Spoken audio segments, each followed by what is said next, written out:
Hello, everyone. Hi. What time is it there? Midnight 41.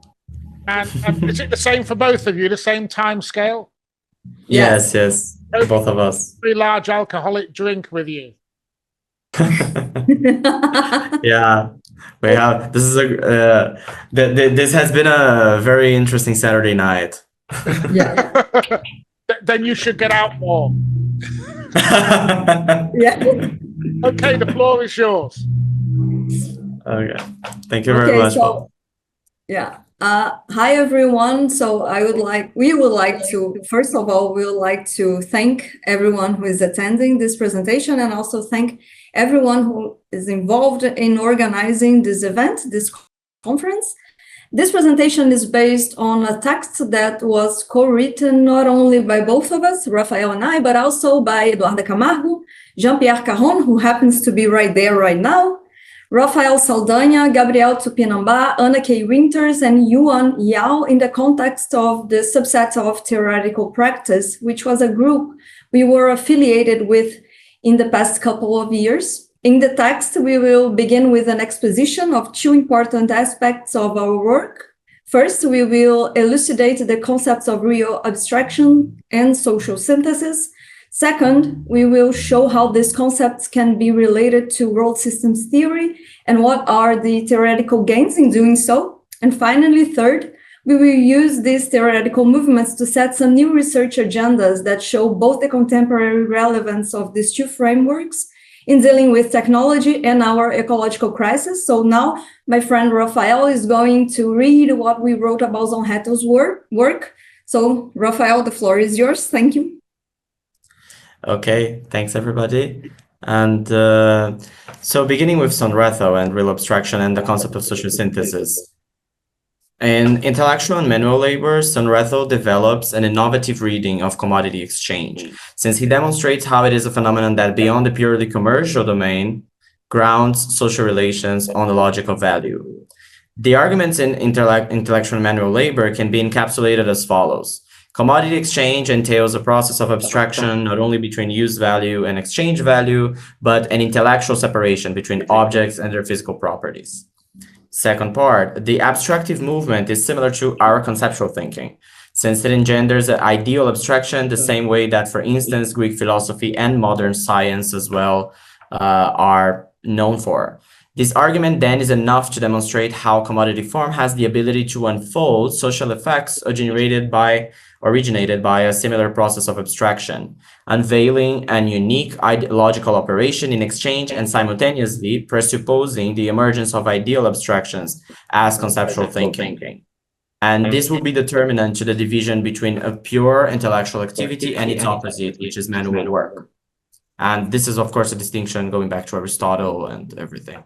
And however, there's another relevant concept being introduced in intellectual and manual labor, and that is often overlooked, even though it is systematically developed, which is the concept of social synthesis.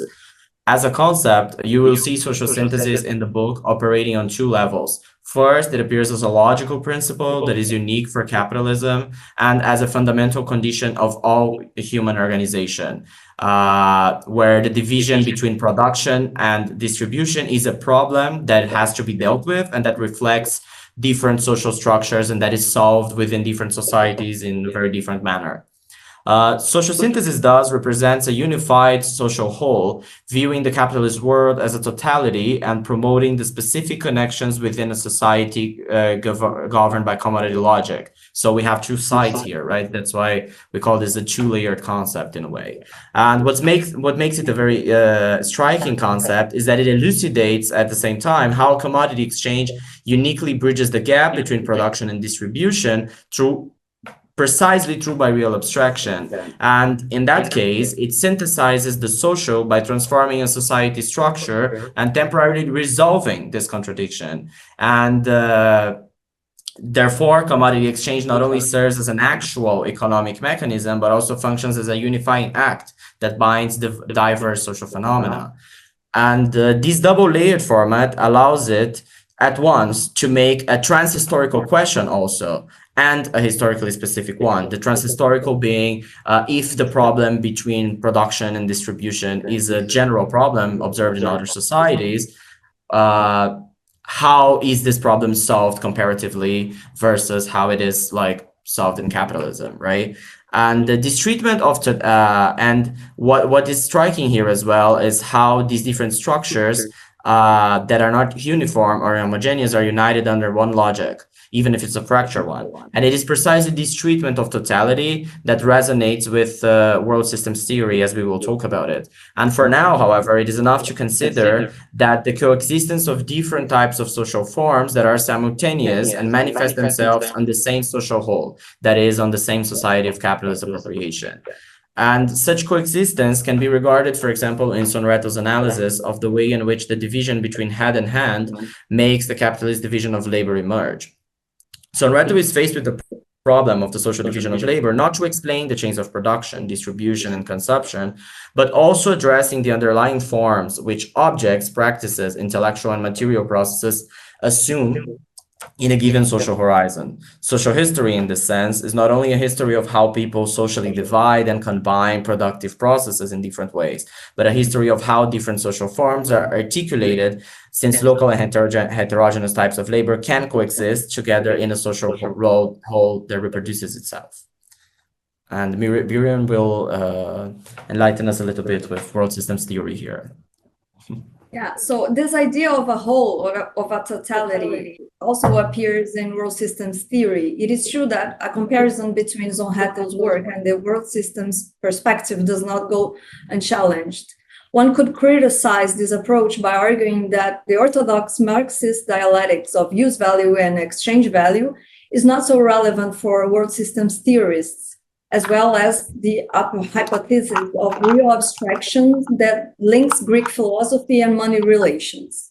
On the other hand, while working within questions of epistemology, Sonretto never really thought about how the capitalist organization could be different depending on whether the observer is in the center or in the periphery of the system, which is world systems theory terminology, especially since a geographical outlook in capitalist development was not a major concern to him. However, the idea of a social synthesis as the nexus that integrates different social forms that coexist seems to be particularly interesting since it demonstrates how capitalism is not a homogeneous system.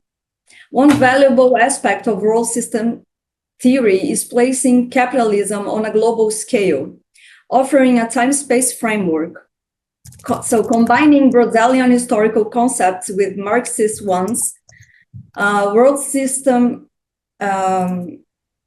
with Marxist ones, world systems theory tries to understand the nature of capitalism as a single global system that has been geographically asymmetrical and unequal.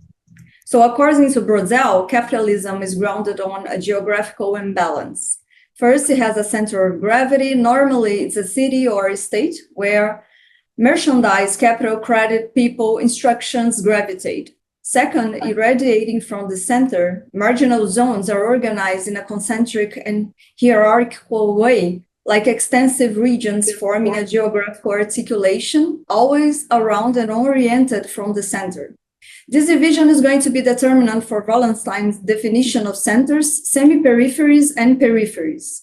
So according to world systems theory, capitalism is above all a world economy that entails global imbalance in production and distribution patterns, but also the coexistence of peripheral social forms with social forms that are typical of the centers of capitalism. This means that the most intrinsic trait of capitalism is to be an exploitive system, especially in three domains. First, depending on the type of commodity that is traditionally produced in a given place in the world system, either in peripheral areas or in the core, what was understood as a division between advanced and not advanced economies reflects the common view that peripheral areas tend to be raw material producing areas contrasted with economic activities at the center, normally mechanized and highly profitable. Second, this unequal production eventually engenders unequal exchange. disproportionate exchange based on the disparity of commodity values, and unequal exchange, especially investigated by Marxist dependence theory, is important here since it explains how profits are constantly flowing from peripheries towards the core of capitalism. Third, and most relevant for us here, the center and periphery organization displays an exploratory nature, which is related to the type of work that is carried out in the peripheral areas as opposed to those which take place in the core. It is labor that determines the value of a product, so that low-wage work in the periphery and high-wage work in the core finally uncovers how the capitalist world system is exploitive in a global market. This international division of labor displays different types of work and work rewards, which are essentially unequal from place to place. But even though they remain different depending on where they are located globally, that doesn't mean they don't exist side by side in the same world economy.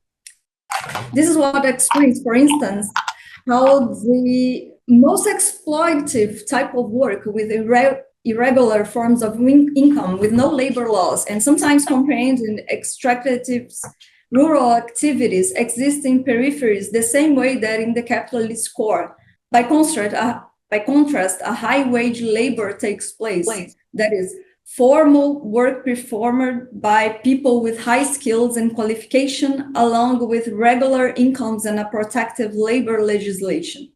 These two different types of labor integrate a single worldwide division of labor, where social forms are distributed in various zones of the world economy in a way that, according to Wallenstein, it assigned specific economic roles, developed different class structures, used consequently different modes of labor control, and profited unequally from the workings of the system. The international division of labor connects all the geographical areas promoting a synthesis, which reinforces the two main goals of the historical system we call capitalism: its intent of self-expansion and the propensity to accumulate more of the same, that is, the accumulation of capital. Self-expansion and accumulation would then vary in scale. The question of scale is also in the backbone of the category of social synthesis. So Zonhetto argues that science stands for that which mends the rift between production when physical production has lost its direct social cohesion, when it can only form a viable totality by intermediary of a network of exchange under the rule of private property. In the passage from artisanry to science, that means a decoupling of the unity between manual and mental labor propelled by commercial capital, private property, and the increase of interdependence in parallel with technological changes. Of course, one can counter such an argument by claiming it relies on a certain non-social moment of production. However, what is important here is not when the lone artisan interacts with the market, but how these commercial forms of capital operate and increasingly determines the shape of their labor process until it is unrecognizable from its starting point. The schema that then goes as follows: commercial capital propels a change in the social structure, opening a wider chasm between production and appropriation, which generates a fracture into the skill of the worker through a scientification of the labor process facilitated by mathematics. One must understand here that Zonhetto is not really offering a criticism of mathematics or arguing for its subsumption to capital. Rather, what is sedimented in the passage like the following is that the new scaled-up demands of the antediluvian forms of exchange are an important driver of capitalism modernity. The hypothesis of a global economy predicated on such issues of scale is put in question by Zonhetto himself when he asks about the origin of a social synthesis. According to him, it is what gives the social its unity, reuniting all communicating societies through exchange, when contact with each other is being made, even if they are geographically isolated places. In this sense, this seems to be consistent, for instance, with road systems theory's reading of merchant capitalism. The first moment when America was engulfed by capitalist relations through colonialist exchange. So here, Zonhetto alludes to the necessity of a unified totality of economic activity brought together by the exchange abstraction. It is important to stress within this quote the idea that sooner or later, geographically isolated exchange systems would coalesce to form one extended economic nexus. While this idea points to the formation of a role encompassing division of labor, the details of this division differs. Both frameworks are invested in showing how an underlying structure invisible to immediate analysis of labor and exchange overdetermines the condition of social practice. But for Zonhetto, this structure concerns a categorical presupposition, a process of abstraction without which the objects and activities of man would not appear as part of the same social fabric. While for road systems theory, the determining structure is not a matter of abstraction, so much as of downward restriction of how different localities relate to one another as centers, semi-peripheries, or peripheries of the same system, according to Wallenstein. In a sense, Zonhetto's backward steps into the analysis of the condition of possibility of social cohesion under commodity exchange, which leads to his conclusion regarding the rise of Western abstract thinking, concerns the very core of what makes local social practices effective in capitalism to begin with. One must act in such a way that concrete differences between objects are abstracted away. One must abstract head from hand in order to make any two commodities commensurate. The operation put forward by road systems theory, on the other hand, is shining a systematic light on the local, showing that we can better understand why some actions and forms of labor take place in this or that place by considering their place in the international division of labor in a world economy. These two approaches can be seen then as focusing on different aspects or axes of the division of labor, one that unearths the process of abstraction that begins at the local level, the other the process of concretion that begins at the global one. It is only by being mindful of these differences that we can appreciate the place of these perspectives within our current situation and what relevance they can have. So now Rafael is going to finish our presentation, reading the last part of our text. So basically, just to wrap around a little bit of what we have been getting to here, as the first thing, obviously, is that the relationship between Sonrado and world systems theory, even though you can see that they begin from extremely different places and extremely different scales even, and one of them focusing on spatial divisions with the framework of center, semi-periphery, and periphery, and the other on the split between production and distribution, and also on the split between head and hand that has marked the division of labor. And even though they begin from such different places, they arrive at a shared diagnosis of societal totality. And also, in a way, because both of them are concerned with totality as like this brand, this almost trademark of Marxism as a theory of the social as such, right?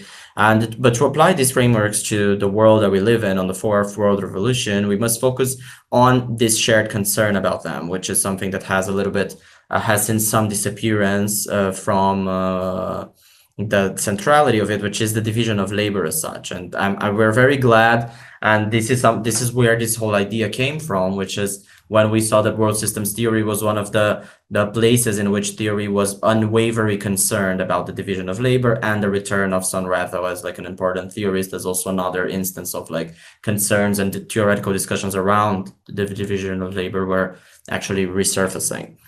And this is an experimental arrangement that we're making here. So first and foremost, we're talking about neither arrangement of, and neither of these theories have like a technophilia or a certain technophobia in a way. And obviously Sonrado and world systems theory work in a very different levels of abstraction. But Sonredo, for instance, has an extremely underappreciated analysis of Taylorism that sets him apart from the entire crowd of his time, because he's not posing formalization, mathematization, or technification as a fatalistic journey, but actually as a main stepping stone of overcoming capitalism or rethinking what it could look like. And contrary to the traditional condemnation of large scales and abstraction as merely dehumanizing, for Sonredo, the advancements of Taylorism constitute a resource for the building of a post-capitalist economy and for the possibility of a post-capitalist science as such in the last part of intellectual manual labor.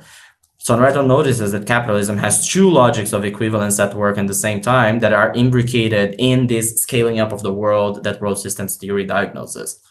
On the one hand, you have the commercial logic, which stands for we could talk about it in terms of like the value form logic in a way. And it stands for the antediluvian, like presence in the antediluvian forms of capital, which is like the logic of commerce as unconscious, indirect, and rooted on a circuit of exchange. And on the other hand, the logic of the Taylorist logic, which is rooted in the production process in its own direct quantification, and it happens consciously with the goal of inserting any particular task within a wider network that then determines the commercial logic and vice versa.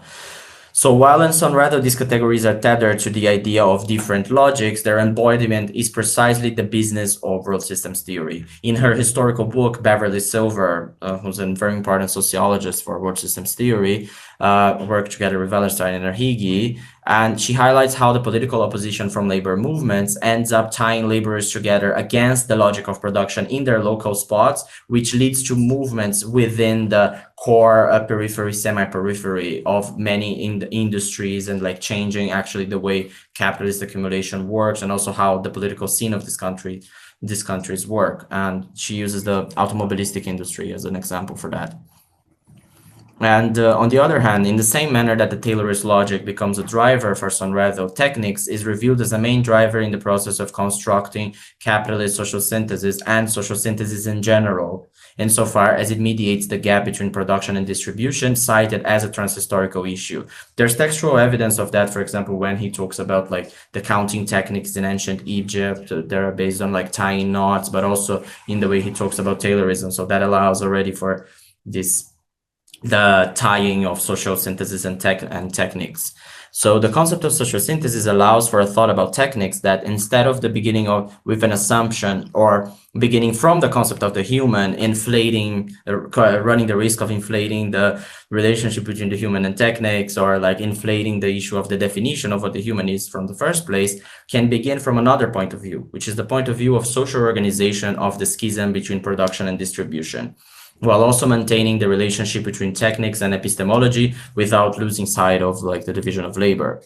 And this is not new in Marx, and this is entirely compatible if you think about, for instance, that the review between the Grundrisse and Capital is basically based on Marx's encounter with Babbage's work and his assertion that the factory has a wealthy mine of knowledge, which led him to reformulate the notion of the general intellect into what he calls the collective worker, which stands basically for saying that there is no higher layer composed from intellectual workers that invent machines, but actually that what we have are professionals that have a very sharp gaze and embody the profit-seeking gaze of capital, and then are able to identify these patterns and do that.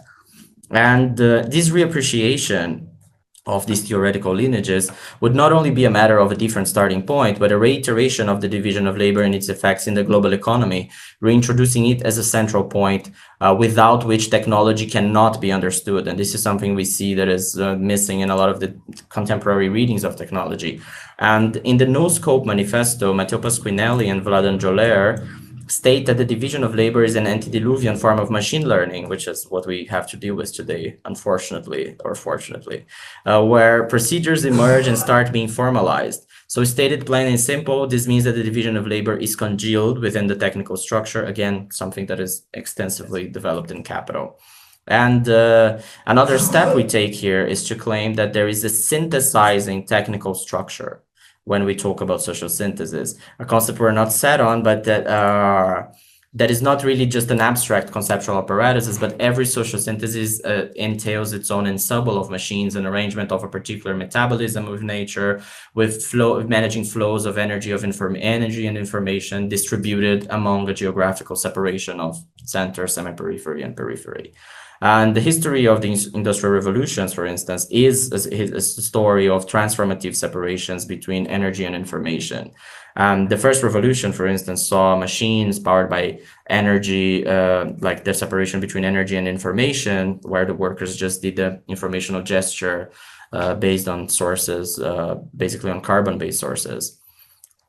The second stage, driven by electricity and transportation, further compressed the world, enabling greater connectivity. The third stage, in the 1960s, accelerated in the 1990s, marked the rise of informatization, where the question of information became central even in like early cybernetic factory systems, but far beyond, as information became a commodity. Today, in the fourth stage, where we face this new separation between data and metadata, which is the foundation of the so-called information economy that had garnered a lot of excitement in the 90s. So information itself here is the commodity as such. And this shift is described by Matteo Pasquinelli as the society of metadata, and relies on global computation, global scale computation, and vast databases that manage and monetize information while reshaping labor and capital at unprecedented scales. From the perspective of world systems theory, since the majority of these information collecting devices are driven by companies and their databases are placed in the global north, while even though they demand energy from the global south, it already spells another level of inequality within the geographical continuum that they pose. And from the perspective of Sonredo, they spell even a further demystification of intellectual labor, because the type of skill that the technical structure right now can congeal and learn has been exponentially defined by technologies such as large language models and their diffusion through products such as ChatGPT and their integration within the platform economy. And it's interesting to see that a good part of the outrage about all these tools and devices come with a very good dose of a coping mechanism, dismissing the merits that they have. And but what we actually don't see is how repetitive the so-called intellectual labor has become. So, for example, when we talk about third sector activities and services sectors, such as like talking to clients or even editing texts or like coding small solutions into programming languages. And it seems that we are like the dream of overcoming the division between intellectual and manual labor is coming, but only to find out that both of them are equally irrelevant in the eyes of capital. Okay, Rafael, can we wind up a little, please? Okay. And sorry. Yeah, and this paired up with a world in which deindustrialization is chronically advancing is a very concerning diagnosis. And our future here delivers neither a technotopia nor automatic revolution, but actually a scenario in which the first and the third world are becoming more like each other in a way, while all the divisions posed by world systems theory begin to erode, but at the same time make even more sense in this new economy. So if it seems like nothing is working, there will for sure be a chatbot waiting to speak to us. So sorry for the time. Thank you very much.